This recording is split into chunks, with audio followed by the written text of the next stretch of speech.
Hey, homegirls, welcome to another Den Talks. It's basically TED Talk for Black girls. I'm so excited to be able to have another one. The Den Talks is all about awareness for wellness and womanhood, and we talk about different diseases or different like wellness things that affect women. And I use awareness months basically to kind of navigate that. So last month we did endometriosis. This month we're doing lupus. And so I have some guests that live with lupus that are here to share their stories. So I'm very grateful that y'all have came and joined us today. And sorry for the technical difficulties. Don't know what's going on. But if you never heard of Black Girl Den podcast, it's a podcast all about womanhood and navigating that unfiltered. My name is Alicia. I am the host of it. And I just want to be able to have conversations about womanhood and how we navigate it and how we can have a safe space and support each other. Everybody's dealing with something. You don't really know what everybody's dealing with, but I wanted to be able to share stories and educations about maybe somebody is going through this, maybe somebody knows someone that's going through this, um, and maybe they have questions and they trying to go to the doctor and the doctors are not answering their questions or trying to help them. As we know, as Black women, navigating the medical system can be a hot mess as well. So I decided to bring people in to share their stories. So I'm so excited. I don't know. I hear like some background noise. Don't know. Okay. I was gonna look it up. Oh yeah, I can hear. You can put your sound on. If you can mute it, you can mute your like an echo. You can mute. Oh yes, you can mute your mic. Um, and now I forgot what I was saying. I'm going to let my guests share whatever they want about them, and then also how long they have been living with lupus. So, Markia, would you like to go first? Yes, like you said, I'm Markia. We met at U of L, and I feel like you kind of met me really in like the thick of a lot of the stuff that I had going on with lupus. Mm-hmm. I was diagnosed at 17, and I'm 30 now, so that's been about 13 years. And my lupus has always like manifested itself as more like internal, so just kind of like joint pain, swelling, and like the biggest thing was my lupus affected my kidneys. And Mm-hmm. upon the time that we had met, that was something that we had talked about. It's just how I was dealing with my lupus and also my undergraduate, college career. Mm-hmm. Mm-hmm. Yes, we did meet. Go cards. Akila. Yeah, I think it's just my air is like really loud. Can you hear me though? Yes, it's really loud. Okay, let me go turn it down. Oh well, no, no, you're really loud. Like, Oh, okay. Okay, you can hear me. yeah, yeah, Okay. yeah, yeah, yeah, yeah, yeah. So I was diagnosed almost exactly 5 years ago in 2021. Um, and so I've pretty much been dealing with it since then. Like it came on like a train wreck, honestly. It was like I was pretty much okay for the most part, and then it was like bam, which pretty much led to some setbacks. So mine, like I have systemic lupus and I have discoid lupus, so it manifests internally and with my skin and hair. So Mhm. I lost most of my hair, and I was dealing with different issues such as the lupus causing blood clots and vasculitis, also the joint pain, as Markia was saying. Oh, okay. So you've been diagnosed with it for like 5 years. Right.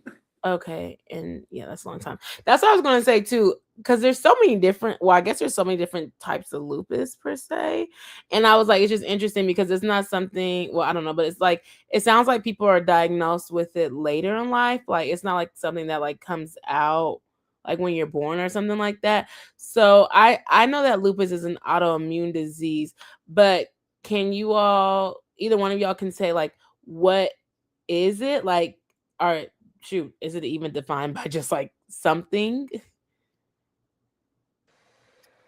Yeah, I think still for me, even being, like I said, 13 years in with it, it is still kind of like hard to define. But like you said, it's an autoimmune disease. And so when I was in high school and I got diagnosed, and then I had to, like after that initial diagnosis, the rheumatologist, she sent me right to the hospital from the doctor's appointment, because I needed IV steroids because I was in such a bad lupus flare. And so I missed like 3 days of school. And so you know how it is when you're in high school. You come back and everybody's wanting to know like where you were and all of that. And so the easiest way for me to explain it to people back then was my body is attacking itself. Oh, Like okay. my immune system is overactive and it's pretty much not able to recognize the good from the bad in my body. And so it's just attacking whatever it wants. Oh, okay. And so to me, that's kind of like the most simplest way to explain it to somebody who's not familiar with lupus, autoimmune disease, or just like anything medical, really. Mm-hmm. Yeah, okay, I like that. It's basically your body is attacking itself because it attacks like the organs and the stuff like that. Okay. Could you have Yes. anything to add to that? Or do you think I was just gonna say that's the same way I explain it to people. Like basically, everybody else is out here trying to build up their immune system to protect against things, and we're trying to lower our immune system. Like I'm literally on 3 different medications that lower my immune system so that it does not attack my body.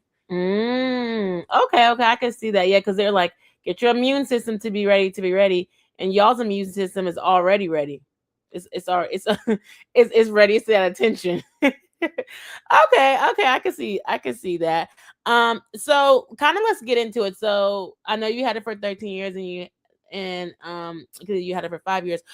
Did you all feel like you noticed something different? I know you said that you went to the doctor and you got in the hospital, but like, how did you, like, when did you know that something was different? Or if you noticed something was different?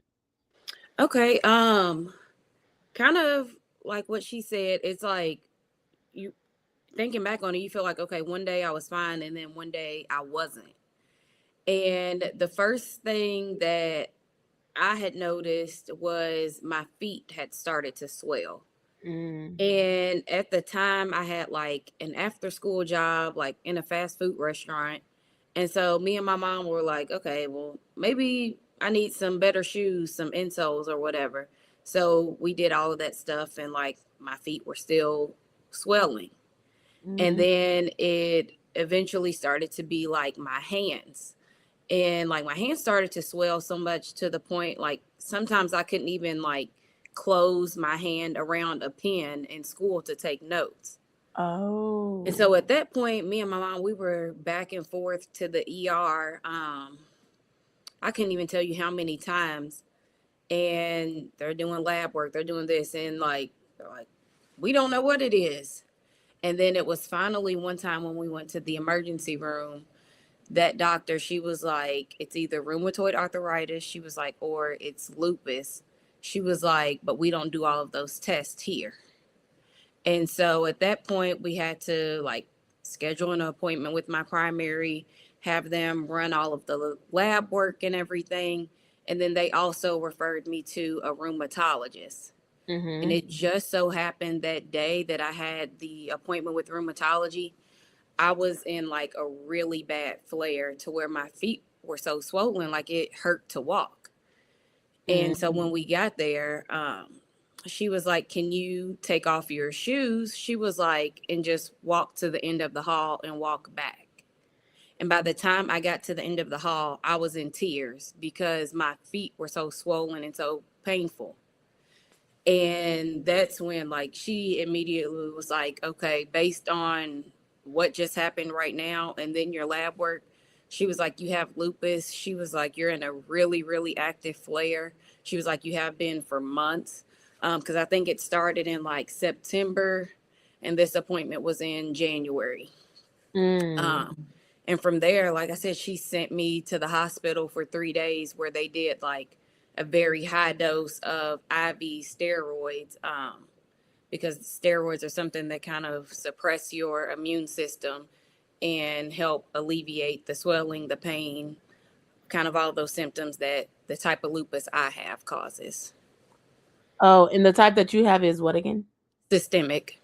Oh, and what does systemic mean? It's like your system? Are you Yes, talking about internal organs. Yep. how okay, okay, internal organs, okay, because, when they say whatever that when they say Right. outside, I'm like, "Hold 'em now." Okay, and so it was from September, that's, like, when you notice your foot swelling? Yes. When you remember to that?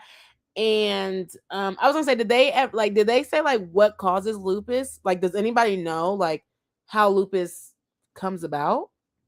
Or they don't know? Um, when we had that ER visit and that doctor had brought up, it might be lupus. We had never heard of it. So of course, you get on Google. Google's telling you all the worst case scenarios and everything Mhm. like that. Um, and we didn't have I don't have a family history of it. There's really like no known cause. Um, some people say like they notice theirs after like a really like stressful or traumatic event, Mm. kind of make it flare up. But at least for me, it was none of that. Again, like she said at the beginning, it was like on Monday I was fine, but then Friday it was a whole different story. Okay, yeah. I think I heard something about environments and stuff like that, so that's why I was asking. Mhm. But I don't know. Okay, I'm not. I heard about that before, so that's why I was wondering. But okay, all right, that makes sense. And working with medical system, child, you gotta wait 5 years to get appointments, and so I'm glad yours sound kind of quick, because baby, it'd be a year out here sometimes. I'd be like, well, good gosh, the person gonna die by the time they get to the appointment. Like It's what? sad. It really is. Yes. Yes, it really is. Honestly, I'm not even trying to be funny about it, but it really is. Akila, what about you? How long did it take you? So mine is a little different. I actually was diagnosed with Sjogren's, which is another autoimmune disease when I was 12. Oh, Um, and typically, if you have one autoimmune disease, it's more likely that you get more of them. So I was diagnosed with Sjogren's when I was 12. I was diagnosed with autoimmune hemolytic anemia oh, when in 2019, and then the lupus in 2021. So I didn't even go to my primary when I started having the swelling and the fatigue and the swollen lymph nodes. I was like, this is autoimmune. I'm going to a rheumatologist. So thankfully, with my insurance, I don't need a referral. So I was like, I'm just gonna go to my rheumatologist because I already had a rheumatologist, and I was like, mm, yeah, like something's wrong. Let me go, because like all this stuff is going on, and my lymph nodes was like, because you get a cold or a sinus mm, infection or mhm. something, and your lymph nodes will swell sometimes, but it would not go down. It had been like maybe a month and a half, 2 months, and then with the Oh, swelling and the fatigue and stuff, I was like, okay, let me go ahead and go. And then sure enough, it came back positive because I had been tested for lupus in the past, because like I said, I had Sjogren's and then the autoimmune hemolytic anemia. Um, so this time it came back positive. oh, Um, you can get a test. Like for you can. lupus. Oh, Yeah, but in previous years, my lupus test had not been positive. So we just kind of went from there with it. oh, what is sugar? Sugar. What's the word? That's word. Sjogren's. Sjogren's. Yeah. What is that? If you don't mind hmm sharing, I was like, what's that? So it's an autoimmune condition that basically, in simple terms, dries you out. So like Oh, all of your eyes, mouth, your organs, it basically causes you to have a lack of moisture, oh, as you would imagine, can cause issues. mm-hmm. So dental decay, severe dry eye, um, Oh, and then other issues with because your organs need to be moisturized, right? Oh, okay. I wouldn't even think about that. So sure, yeah. Like oh, and so basically that it was set up that you would get another one. Like that's what they just say. Like once you get one autoimmune disease, you can get another one.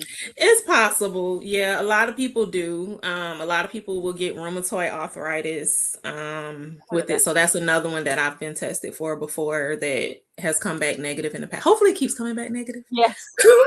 Like, yeah. You don't need another one, okay? Understand. Oh, do people with rheumatoid arthritis could that mean that they could get lupus? They have more of a chance to get lupus if they have rheumatoid arthritis. Right, right. Because actually, when I had the autoimmune hemolytic anemia, when they found that I had that, they thought that it was lupus because typically it's not Sjogren's that causes it, but it was Sjogren's for me that caused it. They thought I either had lupus or rheumatoid that caused the hemolytic anemia to come on. And I was like, now what is that? I just know it's something about blood and anemia. That's all I can get out of there. Yeah, so with hemolytic anemia, your red blood cells basically die off. They kind of just kill Oh, themselves. ooh, okay. That sounds real serious because you need your red blood cells. Yeah, so that's serious. Well, I pray and hope nothing but the best because that's scary. Because then it's just like you're just up in the air because you like I don't know what other thing can happen, whatever new thing can come out. So yeah, so yeah, thank y'all for sharing that so people can kind of understand what it is. But yeah, it sounds like it's not like you're born with it. It's something that's kind of like over time. But then I'm like confused. I'm like, well, what's the diagnosis age? Or like, it's kind of like what signs do people look for to know if they have it, which I feel like is kind of hard. But the swelling sounds like something. Yeah, I don't know like what the common age is like that most people get diagnosed because I feel like for a lot of people it goes on for like years and years and years of being told it's this or being told it's that. It's a lot of like misdiagnosing. Mm-hmm. Um so I don't know. I do feel like for the people that I know with it, it is generally primarily like maybe they're in their 20s or 30s or even later before they finally have an answer after they've been having like years and years of these symptoms. Um, I know in my case, I have a almost 2-year old son, Mm-hmm. and because of my history with lupus, when he was born, they automatically like tested him for like the markers and everything. And so I don't know if that's kind of something like new in research that they do, or if it's just okay, mom has it, so we're checking baby for it as well. Mm-hmm. But they did do that when he was born almost 2 years ago. Oh, yeah, I was gonna ask you that too, because about like kids, like because it's not you don't know if it's hereditary or if it's not, and different things like that. So yeah, I was like, oh, it's interesting. But they checked it, and it's like how can you check it so quickly? I don't know. It's like how can you check it so quickly to know? It's like what do they look for? So Yeah, whatever the specific like marker is, and I can't think of the name of it. It's like ABA, AP, it's something with an A that they look for. They basically they just drew his blood and they like checked for that marker, and I guess if it is a certain number, that's like an indicator of a possibility or anything like that. But like I said, all of his stuff came back fine. it's good. Okay, that's really good. Were you gonna add something, Akila? Yeah, I was gonna say that so it can run in families. So my great aunt actually had lupus. Mm, Yeah, but nobody like so my mom didn't have it, my grandmother didn't have it, but my great aunt had lupus. My grandmother did have rheumatoid arthritis. So they do say that when your family has something autoimmune, you are more likely to have something that is autoimmune. Yeah. okay, I can see that. That makes sense. Did your son get tested for anything, or like did he have to get tested for anything with the autoimmunes when he was younger? So no, so he has not been tested for anything. And then when I had him, I didn't have lupus yet. Okay, that makes sense. So how did you all feel like? when you all learned about lupus, like when you learned that you had it, like do y'all remember how y'all felt? Do you remember, what you were thinking, or was it just like, okay? I absolutely do because, like I said, at the time I was 17. So, Mhm. at 17, you're dramatic about the smallest of things. So, Mhm. being told like you have like a chronic illness, it's literally life changing. So, I Mhm. remember both me and my mom, like, after the doctor told us, like, she gave us a moment to ourselves while she went and set up everything for me to go to the hospital. And I remember like just breaking down crying because, as dramatic as it seemed, I don't, at the time I felt like my life was like over. Because Mhm. again, you get on Google, and at this point I had been on Google for months, and you're reading like all the worst possible stuff, and you're like, oh my God. So at the time for me, I thought like the career that I wanted to have, I thought that I wasn't going to be able to do that because it was like Mhm. very hands on. Um, and I just imagined like, okay, my hands are going to be like some 80-year-old with arthritis. Oh my Like god. that's how I envisioned it. So I was like, I'm not going to be able to go down this career path. Um, I'm not going to be able to have kids, or it's going to be a struggle for me to have kids in the future. And so I think those were some of the things like that were really kind of like going through my mind is like, what is my life going to be like from this point on? Mhm. Mhm. Very valid. What about you, Akila? So baby, I was in complete denial. Oh. I was like,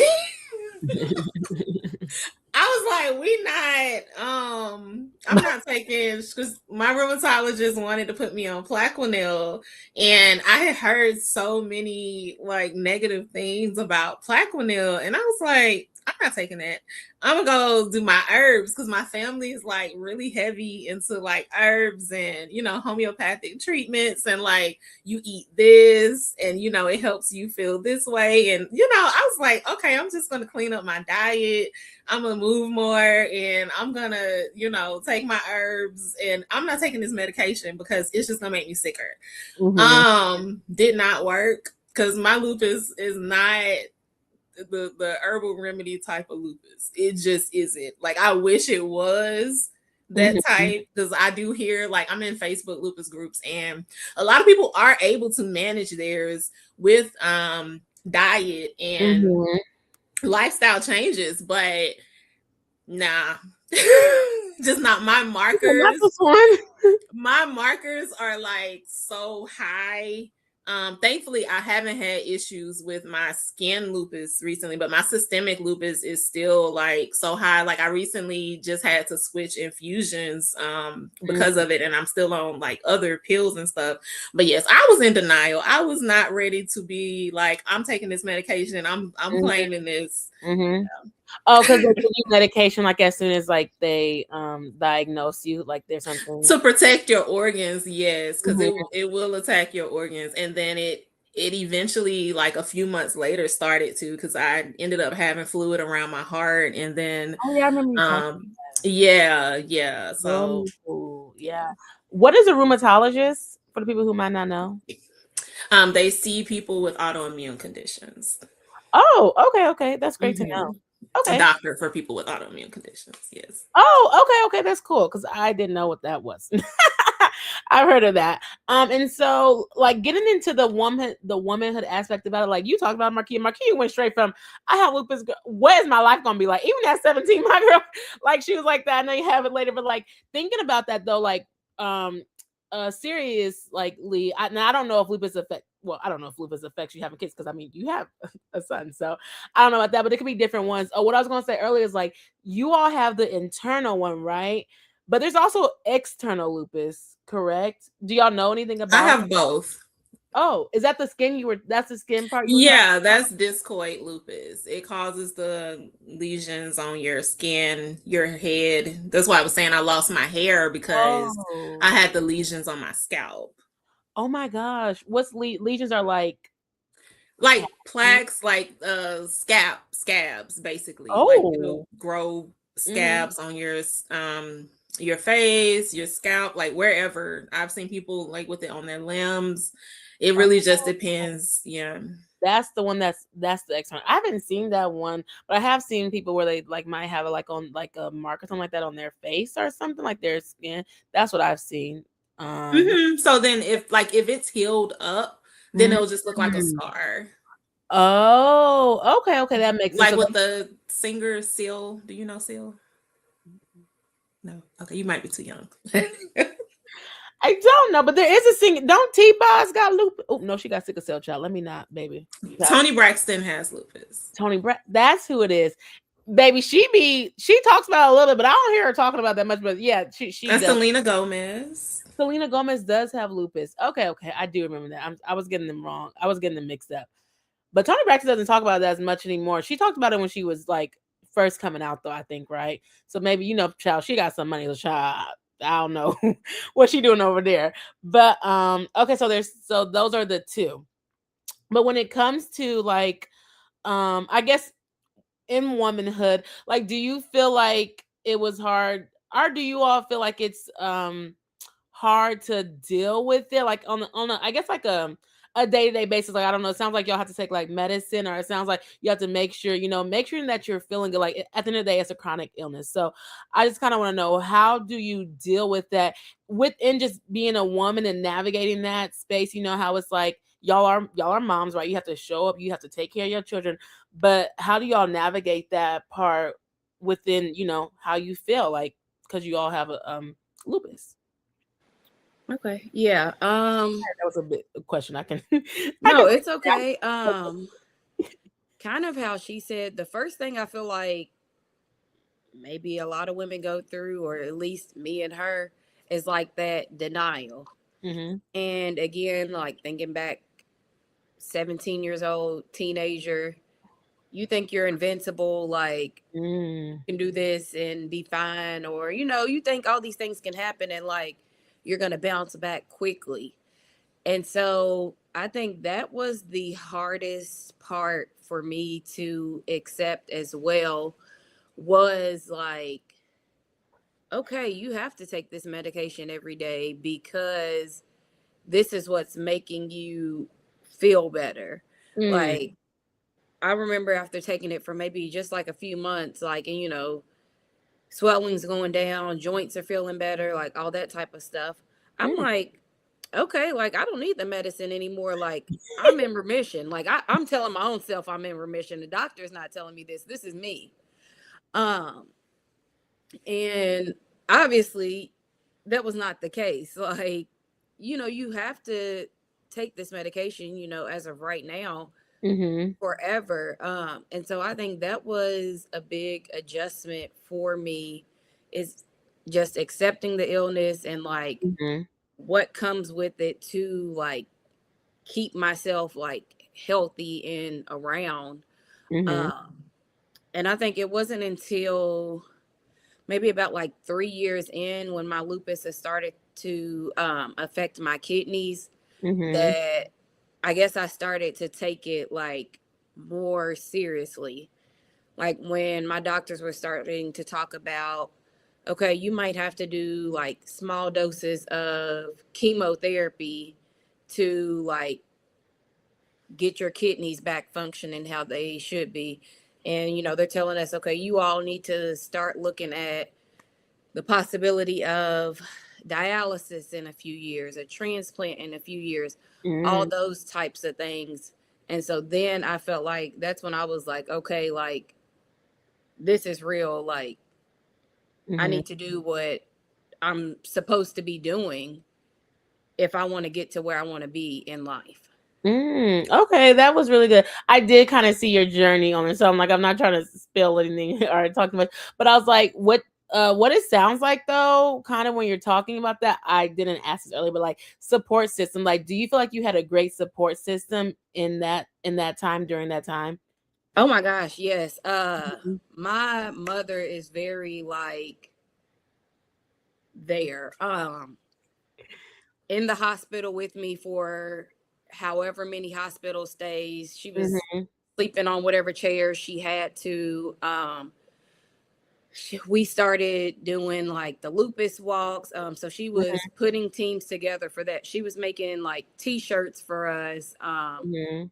We were doing all types of lupus like research fundraisers and everything.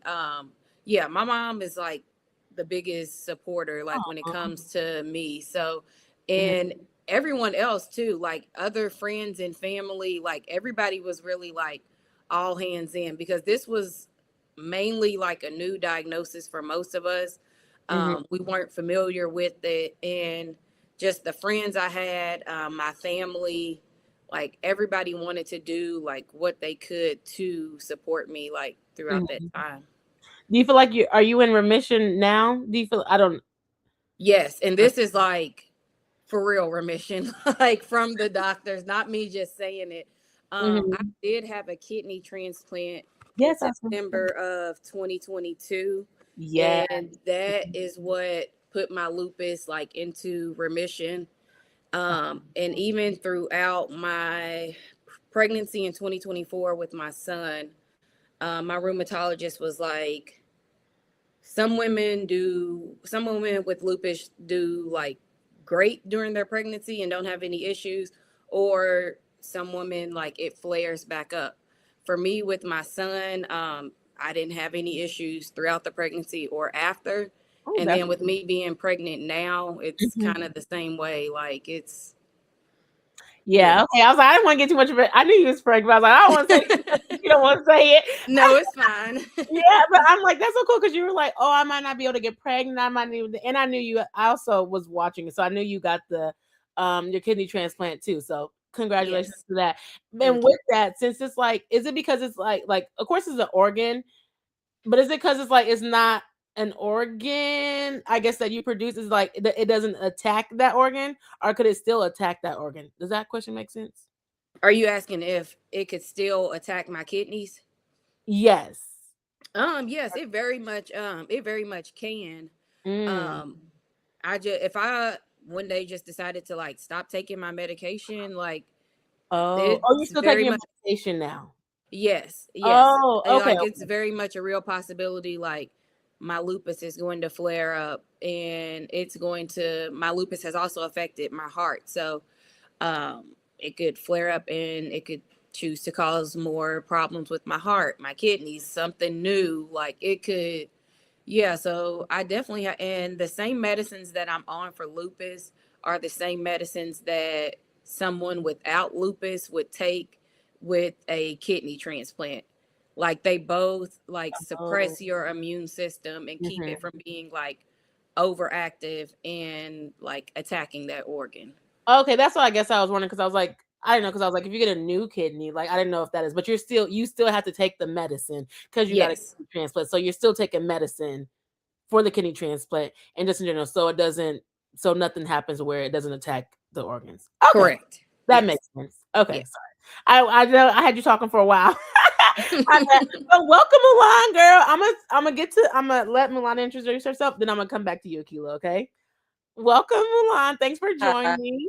thank you. I had some troubles and then I saw your new link, so I'm here. Yes, I was like, I tried to message you to see like, oh, the link, but I'm glad you're back here. You're good. So basically, we were just chatting about how it has affected maybe your like your womanhood, your day to day. But I'll let you introduce yourself because I thought that you had a cool part too, about like when you found out that you were diagnosed with it, like how long it took, and then kind of like how did you feel when you found out that you were diagnosed? Well, hello everyone. My name is Milan. I was diagnosed when I was in college. I was, I believe, 18 or 19 years old. And how I felt was confused and scared. I was in college. My parents lived out of the country the entire time that Oh. I was in college. And so I've always been the independent. I was the firstborn. I was the only child until 15 years later my mother had a little boy. And so I have a little brother, but just very independent, never really needed too much help from anyone. And so I think that that is initially the mindset that my parents had with me going through the diagnosis process. One, they didn't know that it would actually end in a real diagnosis. However, my grandmother does have lupus, Mm. so it's not random that I have it. However, she doesn't have symptoms that often that I see. She also is older, so she deals with other ailments that seem to take precedent, but she does not see a rheumatologist regularly like I do or take medication every day like I do.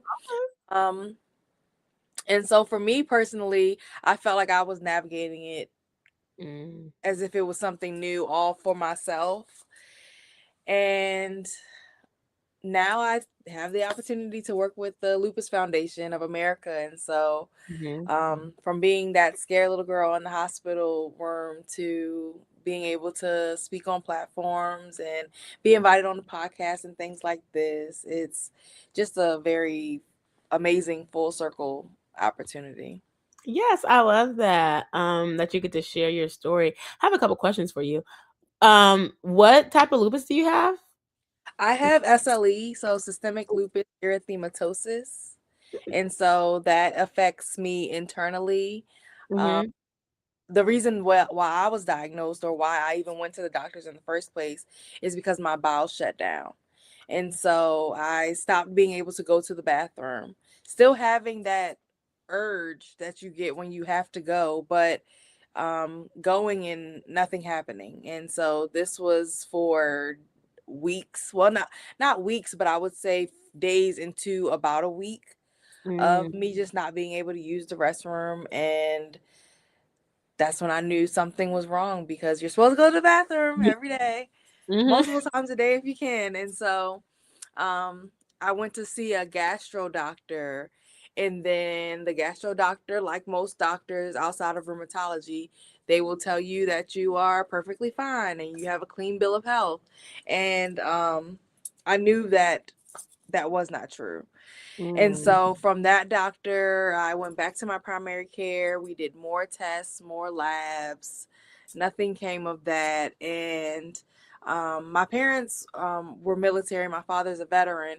And so I happened to be at the Naval Hospital, and rheumatologist got a hold of my case or just hearing about me. And she took over everything, and she was the one that diagnosed me. I thankfully haven't had the story that a lot of people with lupus have. I was diagnosed in less than a year. And so I know many people have gone into 2, 3, 4, 5 years of trying to be diagnosed. And so I always eh, have thanks that I was able to be diagnosed fairly quickly. However, there were some times where there were almost some accidents. I remember they diagnosed me wrong. They diagnosed me with appendicitis and almost took my appendix out. Um, and so, yeah, it definitely was a crazy Mm-hmm. process to get to my diagnosis, even though it was a short amount of time. Shout out to that TRICARE, right, girl? I'm a military child too. My dad I was miss Army TRICARE so much. though. Okay, I'm like, child, I'm trying to get back on TRICARE, baby. Okay, I don't know Yeah. nothing about these bills, baby. Oh, I was gonna ask you where were you born, if you don't mind sharing? Well, were you born out of the country? No, I was born in Maryland. I was born in Bethesda, Maryland. Oh, okay. You were saying that your family was out of the Yes. country. My So it's 'cause father was military. he was stationed in Bahrain, which Oh. is like the Middle East. Mm-hmm. I typically just say like in the area of like Dubai, because that's what people know. People don't really know Mm-hmm. Bahrain, but I believe it was called Manamar or Manama, Mm-hmm. Bahrain. And yeah, he was there. I remember my mother dropped me off, and maybe like 2 weeks later, she was on the plane to go and join him. So her and my little brother went over there, and I did college and jumped headfirst into being a young adult. Oh yes, it was funny because I was like, oh my, I thought maybe you were Caribbean because you said firstborn. I feel like Caribbeans use firstborn a lot, so that's why I was asking. No, I just say firstborn because I feel like lately I've been seeing a lot, specifically on social media, them Mhm. talking about like their Firstborn daughters. Mhm. firstborn daughter syndrome, Yes, something like that. and And I so feel like it's I a lot of resonate Caribbean. wholeheartedly with that. Yeah, and I feel like a lot of Caribbean people say that, so that's why I thought that. Well, people I watch, they be like firstborn daughter, and it'd be all Caribbean people. Because, well, I don't say that also because I'm not the firstborn daughter, but that's why I was asking about that. So that's really cool, though. But yeah, and that's another thing too, like your family being away in a whole different country, and like you're here trying to navigate it. But luckily, it sounds like your parents are might have known about it because your grandma already had it, kind of. So, I think that only made them know what the name is, but I don't oh, think they knew anything about it because, like I said, I've never seen her flare or be in the hospital. Or if it was a flare, it may have been something that was coupled with something else. And so it mm. seemed as though lupus never seemed to take precedent on her like health list of things that she was dealing with. And so it it wasn't really much that we could Mm. have a conversation about. Because it was too different, and that makes me think too. Because I'm like, well, maybe that's why it's so hard for doctors to diagnose different things. Because like all three of y'all have had like totally different experiences. Like Marquis was talking about how she was swelling. Well, Akila said that too, and yours was like totally different. So that's why I was like, And I so kind I of did have the swelling oh, also. you did. I had the swelling in my joints locking up. And Oh, so I don't know if this even is like has a medical term, but I always just call it like T-Rex arms. My elbows locked up. And so I couldn't open my arms all the way out. And so I just could only hold my arms up like this. oh, And okay. so that happened, and also it happened to my ankles as well. And so I can only explain it as like one of those feelings when maybe your foot falls asleep and you have Mhm. like pins and needles feeling, Mhm. but it's almost like it's in your ankle. And so it's hard to put your weight on your, like when you walk, it's hard and you have to hold on to things. And so that was part of also the reason why I said I had to go to the doctors, because never have I ever had an issue with walking. I thought maybe the arms was just that I slept wrong. And so the Mhm. beginning of my diagnosis was also very crazy because I was trying to like sleep it off. Like I thought Mhm. maybe it was a cold, or Yeah. maybe it's just me being new and being in college and not being used to this lifestyle. And Mhm. I thought everything but something was actually wrong. And yeah, I feel that for everybody. I hate when my feet falls asleep. My foot, I'm like, oh, child, let me get up, let me get up. So I definitely understand.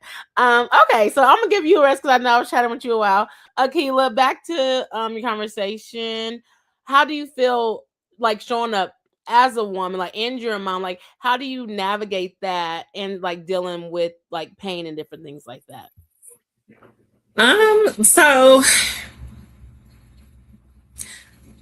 yeah, that's a difficult one. With having the discoid, that part of it, and it taking my hair, our hair is our crown.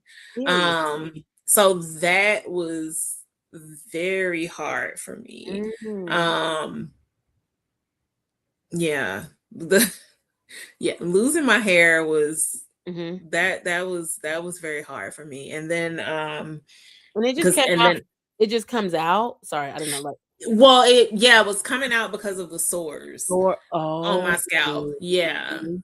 So I had the sores on my scalp, and then so it was taking my hair out. And then not only that, it's like your face as well.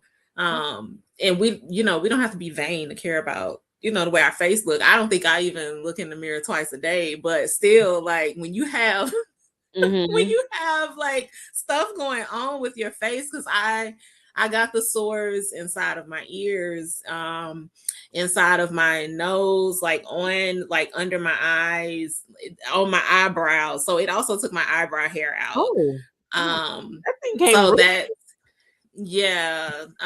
So there's that part of it, just being concerned about, how you're appearing, how you look. And then there's the fatigue that comes with it. And then, so like you're saying, showing up as a woman, showing up as a mother. And then for me, like with it just being me and my son in the house, it's like I have to do these things. Like, my family was a great support. I would definitely, give them that, if I was in the hospital, especially my auntie, if she's listening, auntie, hats off to you, flowers, all the flowers. She, great auntie. She would definitely help me out, get my son, if I was in the hospital, all of that. My sister, she would go to my appointments with me, if I had infusions, because sometimes with the infusions, the medication they give you before the infusions make you like super drowsy and you can't drive. So my sister would do that with me. But just, as Black women, we have this thing that we have to do it all. Like, in our heads, we might know that we technically don't have to do it all, but we want to be able to. So it's like, sometimes you feel bad when you can't do ABC. Like, I just don't have it in me to make dinner tonight, or I just don't have it in me to vacuum this floor. Like, it's not happening. And then you think back to like when you was a kid and your mom is like, we ain't going to bed with dishes in the sink. Well, tonight I might have to go to bed with a couple of dishes in the sink because I just don't have it. So yeah, it's a lot of different ways that it affects, the way you feel, the way you look and everything. And like I said, having the systemic lupus, with that affecting the inside, and then the DLE affecting the outside. Understand. Yes. Okay, so Marquis has to go. So I'm going to ask you one question and then we'll do the route. Basically, this question is about advocacy, about being a woman in space. Kind of like, what do you wish people could know about lupus? Or is there like an example where you had to advocate for yourself, in the medical, like in the medical room, or I'm not saying it right, but like in the office with the with the I get what you're saying. yes. This is going to follow up with what she just said as far as like your energy. So when I was first diagnosed, and like I said, my mom was hosting like lupus fundraisers, doing all types of stuff.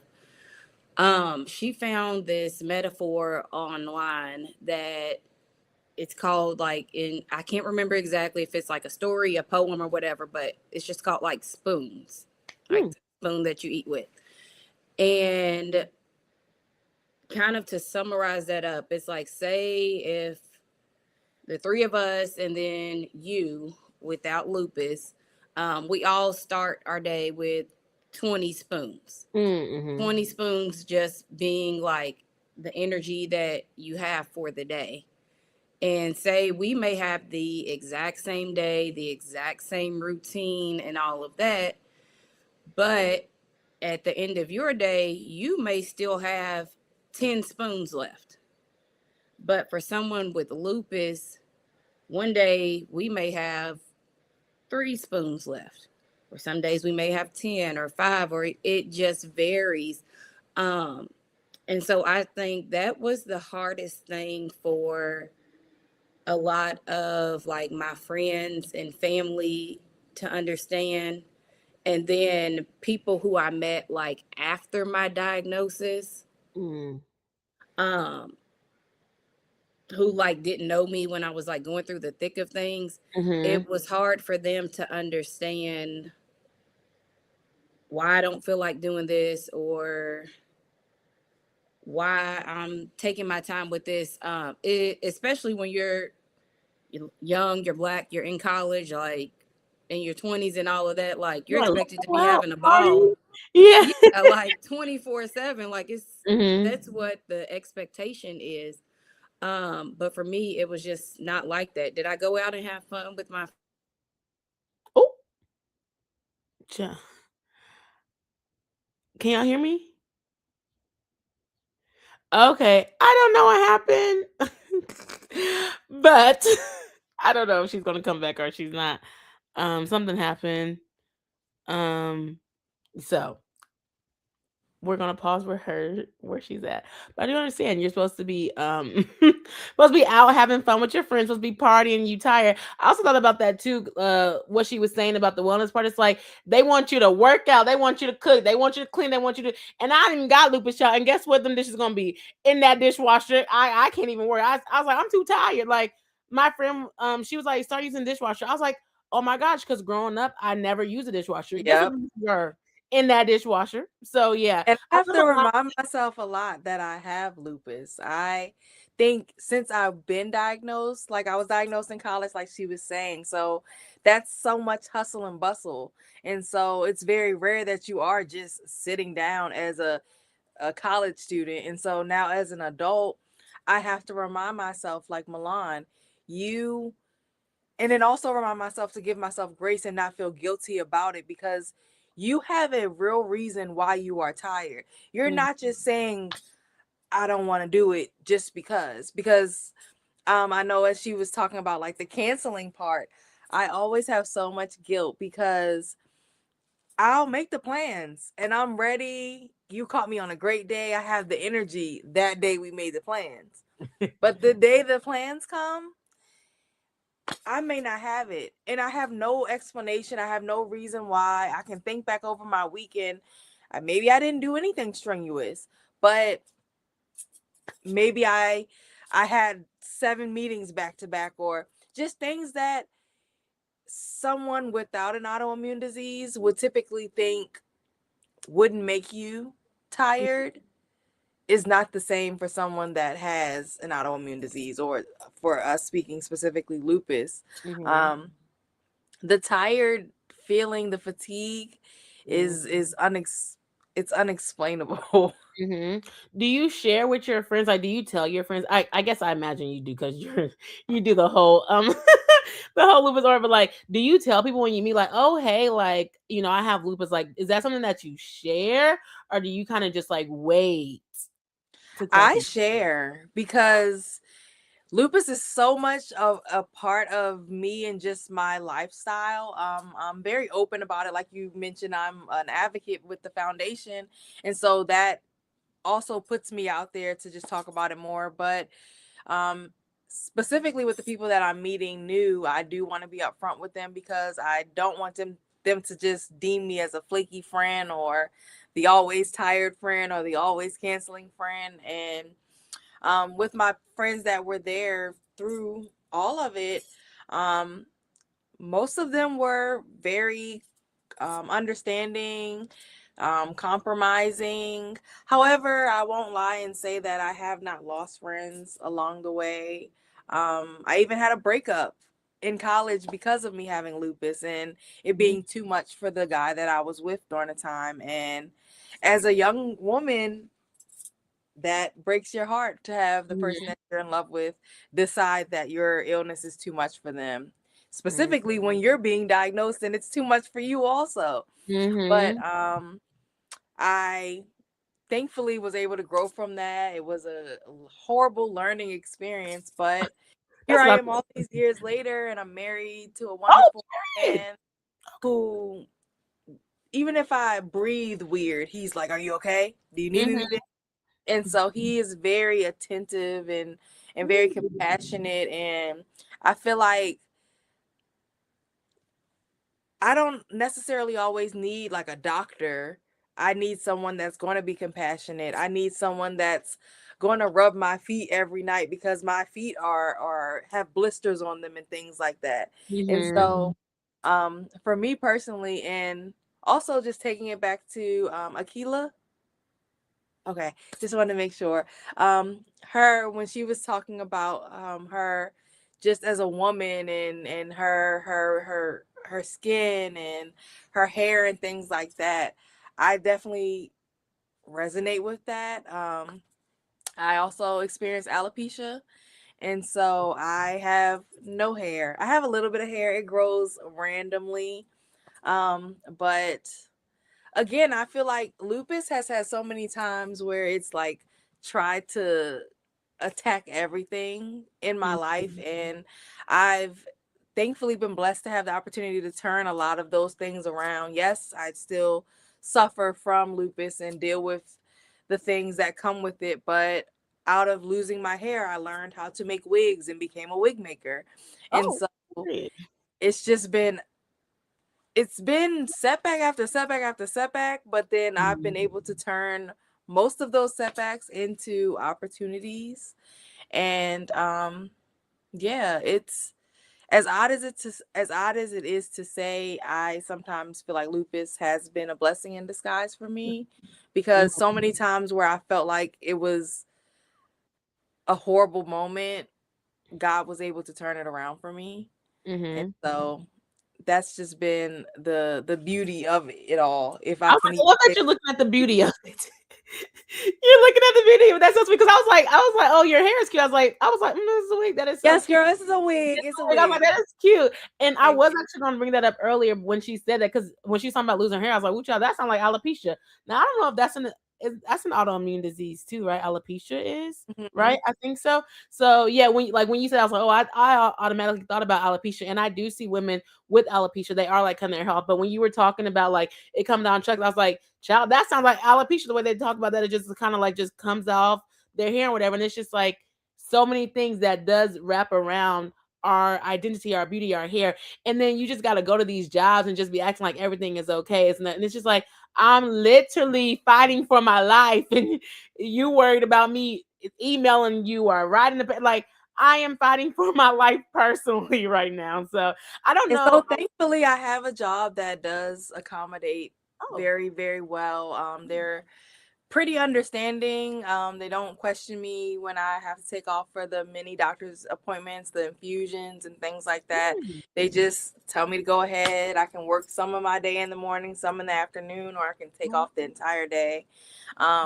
Which yes. again, is definitely a blessing, because right now people are losing their jobs and things like that. And so to be able to have that leniency and to not have to like tap into like disability or things that I've heard some of my other fellow friends that have lupus have to Mhm. do. I'm definitely very grateful for that. Yes, jobs with flexibility. I was about to ask you a question, but then you said you was married because I'm gonna be like, well, how was dating with lupus? But so I'm not gonna ask you that. I didn't date much. I didn't date much. I thankfully was lucky. I went from the horrible boyfriend to a husband. And so, Period. Okay, I love that. But and I don't know if you have any children or if you want any children, but that's kind of what I was talking to them about earlier. Or in general, like how and if it did it and if it didn't, it's okay. But I was like, do you feel like lupus affected anything about your womanhood?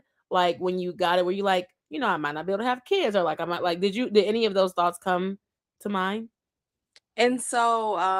for the longest, I didn't want to even think about kids. However, 3 years ago, my husband and I, we did start trying to have a baby, trying to conceive. And so it has been a journey to make it light. Mm-hmm. And so initially, when we were experiencing trouble with conception, I did immediately believe that it was lupus. However, I have been tested. I've been given the green light numerous times from my rheumatologist that I am not flaring, and now is a great time for me to try to conceive. However, it just has not been happening. And so we recently have been working with the fertility clinic in our area. And so Mm-hmm. this is actually the first time I've actually like said this in front Oh, of a big platform, but yes. it's fine. Okay, I was like, just share what you want to share. I didn't know. Yeah, and Mhm, so for me personally, I don't think that it has affected me, but I mhm, know that I've heard women that have experienced or have dealt with infertility in regards to having lupus. I think that it's just one of the many things that may Mm-hmm. play a part in it. But I hope to be one of the women, because I know she said she has a Yes. baby and has a new baby in her stomach, and then Yes. Akila is a mother also, and so Mm-hmm. that gives me so much hope and so much joy that one Mm-hmm. day I'll be able to have the same experience. Yes, I love that. Well, I am wishing you all the best, and I hope you're able to have your children. You'll be so excited. But I think that one thing that I do talk about, I know as in like because I know Keith's mom, but like so much of womanhood is wrapped into like marriage and kids and stuff like that, and I'm like these men, I'm not trying to shame men, but like these laws and everything that's going on, it's like you don't even know what as women, you don't even know what we're dealing with. You don't even know what's going on. From last month, I had endometriosis. That affects people to have kids, fibroids. Like there's so many things that could be stacked against you. And then Yeah. it's just like, well, if she doesn't have kids, then like, basically like she's not a woman. Like I'm not saying that that's what they say, but that's kind of oh, like you don't have kids. Oh, like they like throw shit. Oh, like you don't have no kids. And it's just like you don't even know what people are going through. Like you can't, they say so much about like invisibility. Like you don't know if someone has lupus. Like you don't know if someone has, like you don't know anything about the woman's body. And that's why I was like, it's also important to have these conversations and this wellness thing because you Yeah. don't, whatever you're saying, people are just so insensitive to just commenting, whatever. You don't even know if the girl, she could be trying to be on IVF. She could be so sad that she can't even have kids, or she could have tried to have People kids. really don't know, and it took for me to go through this infertility journey for me to realize how much people are just like naturally in your business. Like, for lack Mhm. of better ways to explain it, like people are just naturally in your business, in your body, and In your body flow. especially like the relatives, the friends, and they Mhm. mean no harm, but it's just the conversations, like you said, they need to be had more Mhm. on big stages so that people can start to just learn to just let people be on their own timelines and let people do Mhm. life the way that they see fit to do life.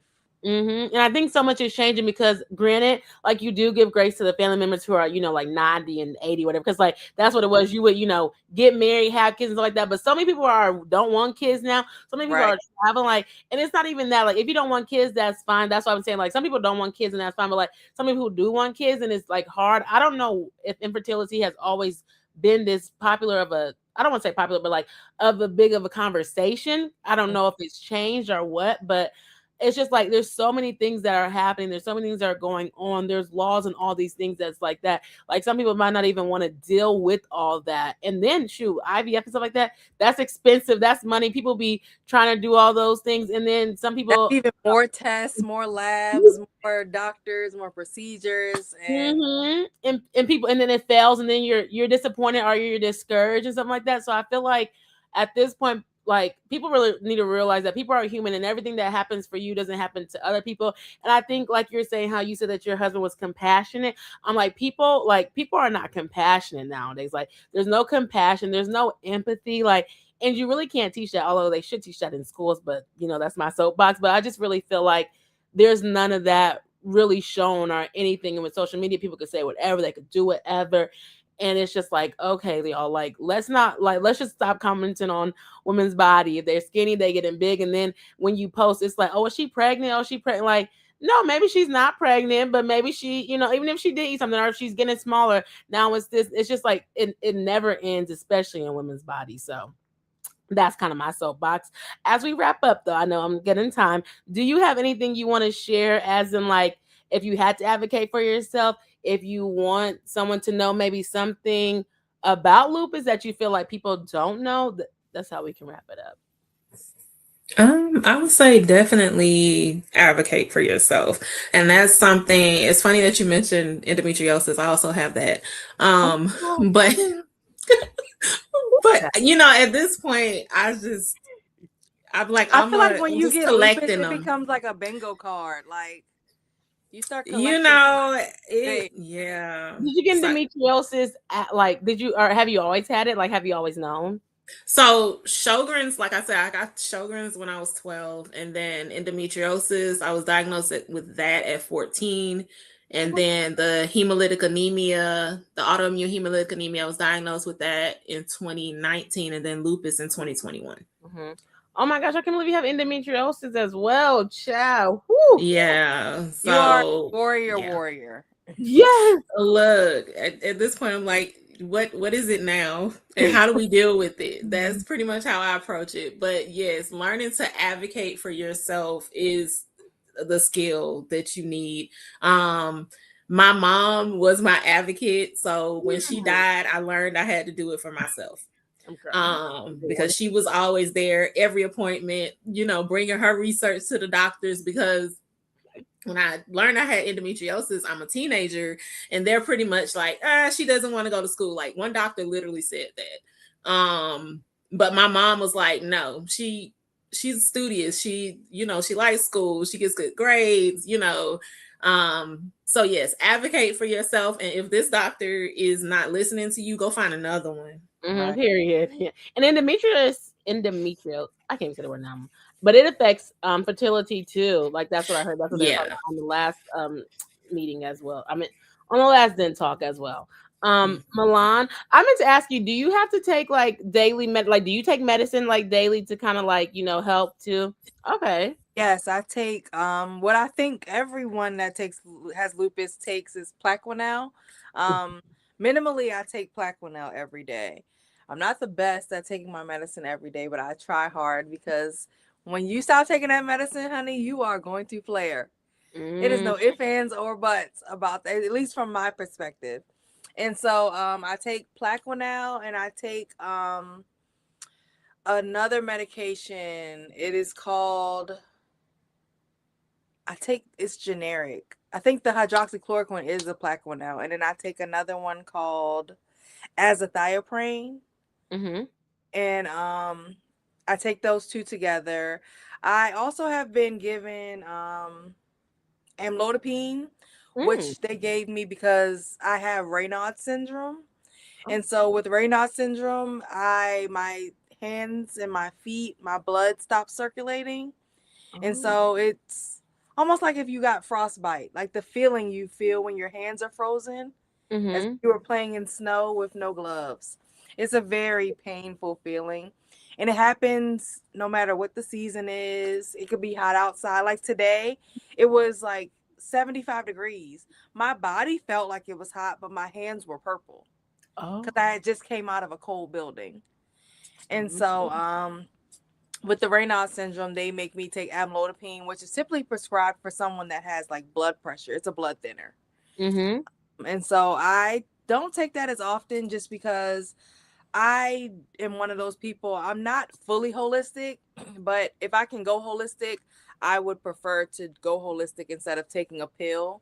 When I was first diagnosed, I know I had like it was like Skittles in my hand, like 11 different pills that I would have to take 2-3 times a day sometimes. And Mm. so now I am thankfully down to, I take, in one day, I'll take 4.5 pills.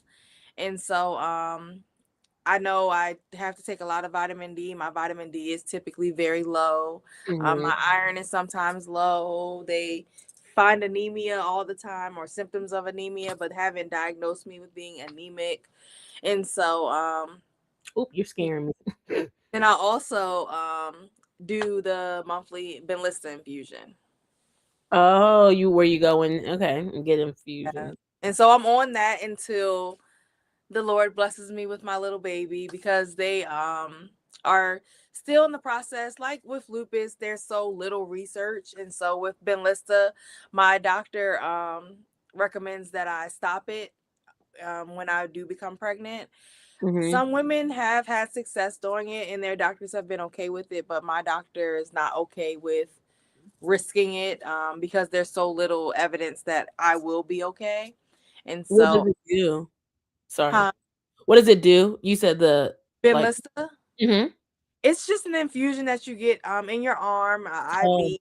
And so I like to look at it as like an extra vitamin that Mm. you take in addition to your medication. And so it's just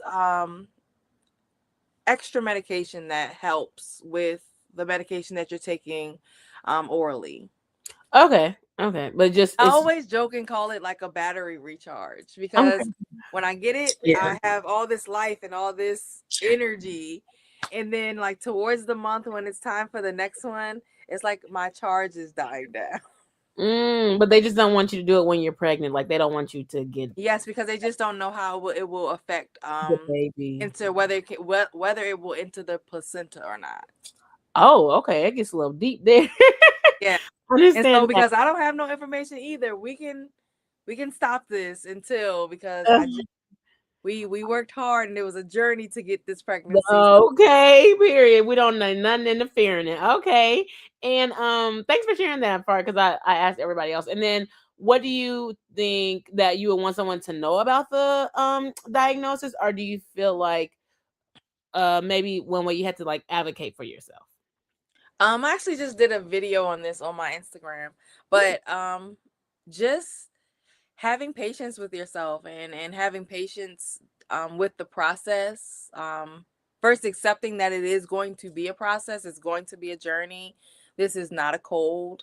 Um, and just as Akila mentioned, if one doctor is not hearing you, find another doctor. Another doctor will. I've definitely been in a space where I've had to advocate for myself and had to do the uncomfortable thing of switching doctors. I still go to the same clinic, but I went from one doctor to another, and they let me know when I left that one doctor that I would never be able to go back on his books.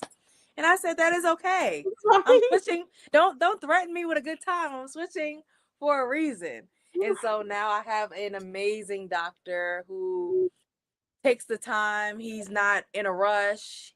He will hold my hand and talk me through things. And so he's written me letters to have me excused or have me accommodated. I know, like during COVID, he actually sent me home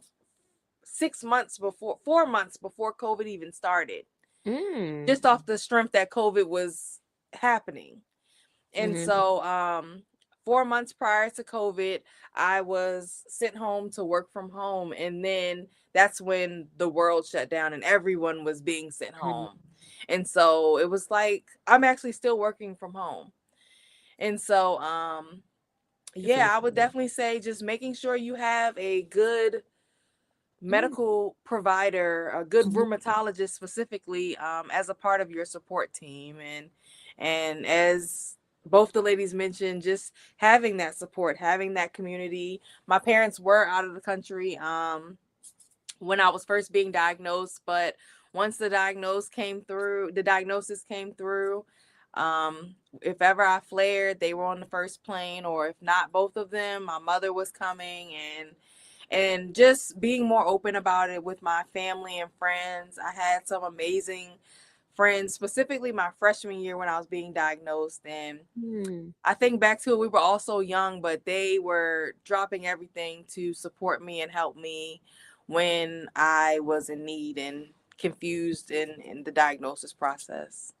Oh, that was so sweet. I love how you brought that around. Cause yeah, your freshman year, like she said, like you're about to be out doing this and this, like you just meet these people. You're like, oh my gosh, like this is my girl. Okay, I'm gonna show up for her. I'm gonna do this for you. It's like right then and there. It's like, okay, this is a lot. But you have like I support. went from the club to the hospital room.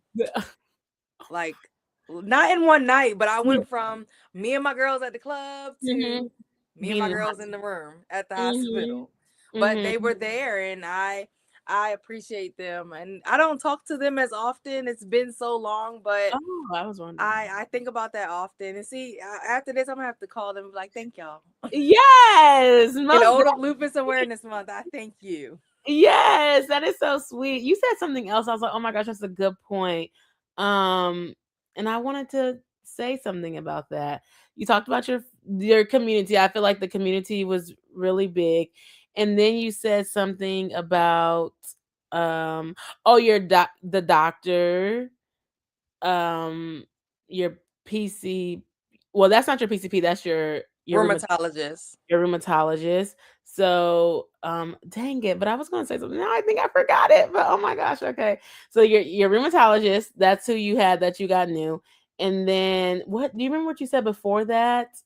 Um what I don't remember. I was talking about giving yourself grace uh-huh. Give and yourself trusting that it's going to be a process. And um Dang it. I know that you might not get diagnosed quickly. It may take a little Mhm. while, so being patient with that. And I think just the finding the community part. I know both the ladies mentioned the lupus walk, and so I do the lupus walk every year. I actually have been like the top earner for Oh, the okay. last like 2 years. I think last year I was the second top earner. But yes, every year we go crazy. My entire community, we come up, we walk, and it's like 40 of us. Mhm. So it's definitely a good time every year. We walked this year in Baltimore in September, so I'm Mhm. excited about that. Okay, I'm so sad I forgot what I was going to ask. Well, I forgot what I was going to say, I but know I wish I could help you remember, but again, I we're here know because it was in this something about lupus fog. It's not helpful. yeah, yeah, it was something about because you were saying something about your doctors, and I was like, okay, yeah, like you have to kind of get a doctor that's going to help you. That's what I was talking about. I remember it now. I was going to ask because I was like, I know that you all said like you all get flares up and like your immune system is working over it. So if getting like COVID, that's what I was gonna say. So you got sent home early, like COVID can make your lupus worse. Yes. Okay, okay. I was COVID, because of us having lupus and us having a weaker or compromised immune system, COVID can hit us even harder. And so that's why when COVID was new and everyone was terrified and people were passing away, it was extremely terrifying for people that had autoimmune diseases. And they were pushing feverishly for us to get COVID shot after COVID shot and booster after booster after booster. And um and I was one of those people that was afraid. And like I said, I don't love taking medications. Just because you tell me to take one doesn't mean that I will. But because of the alarming, just what was going on in the media and just being afraid, I did have a Mhm, booster. I want to say I've had the COVID shot and I think like 3 boosters. Um, mhm, but after the third booster, I stopped. mhm, And thankfully, I did not get COVID. I've had it one time and I got it on New Year's Eve like 2 years ago. Because mm, me and my husband went to a New Year's Eve party that was in this big warehouse in DC. And that morning, we woke up and a few days later, we realized we had COVID. We were eating tacos and he was saying how delicious they were. And I could not taste them. And that's when I knew. I said, "Oh my God, it got me." And so he had like just like it was like an extreme cold for him. But for mhm, me, I lost my taste, I lost my smell. mhm. I was sneezing, cold sweats, Yo, the sneezing was horrible. not sleeping, coughing, chest The hurting as cough. if I was like a cigarette smoker. Like it was horrible for me. And so thankfully I've only had it that one time. But Mhm. it was definitely scary because a lot of the things that are holistic that people were taking to combat it, as a person with lupus, you can't take everything. And so a lot of the things that are herbal, where it can cause us to flare. And so a lot of people were taking elderberry. And Mm, so as a mhm. lupus patient, you it's not recommended that you take elderberry. Aw. Okay, I If you see were to elderberry. get COVID and you have elderberry in your system, it can make it worse. Oh, okay. Makes Yeah. sense. Yeah. I've seen elderberry, I take it, but yeah, that's what I was trying to say to COVID. That's crazy. The coughing, it was so horrible. I was like, oh my goodness. But yeah, I'm like, more people, and that's what I was gonna say. I'm glad that you have a job that works with you, that is understanding. Flexibility is like the job is always going to be their child, and I need people to understand that you could do the work, but even that bosses should be compassionate. Like people should be compassionate. They don't ever know what's going on, and so I love that you had basically an advocate for you to be like, okay, let's work from home, and you're still able to work from home, and to know that people can work from home. Like it's not really that deep anymore with technology. So Yeah. yeah, I love that you said that. And tell them where they can follow you at, because I know you do your thing online, and then after Yes. we'll wrap it up. Well, you all can follow me on Instagram. I post all the time. And I post about of course, yes, lupus, but I mainly post about my lifestyle with lupus. And so Mhm. lupus is just a small part of my life, and I love fashion. I love Mhm. affordable fashion specifically. And so that's what a lot of my content is around, and just sharing my lifestyle while living what I call the chronic life. Mhm. And so you can follow me on Instagram. My social media is at Miss Milan Regine. So MissMalaunRegine. And so I'm on TikTok also, but that is at Life with Lawn. And so LifeWithLaun. And then I'm also new on YouTube. We have Okay. videos out there in the YouTube streets. And so that's also Miss Milan Regine, but there's an underscore after the Miss.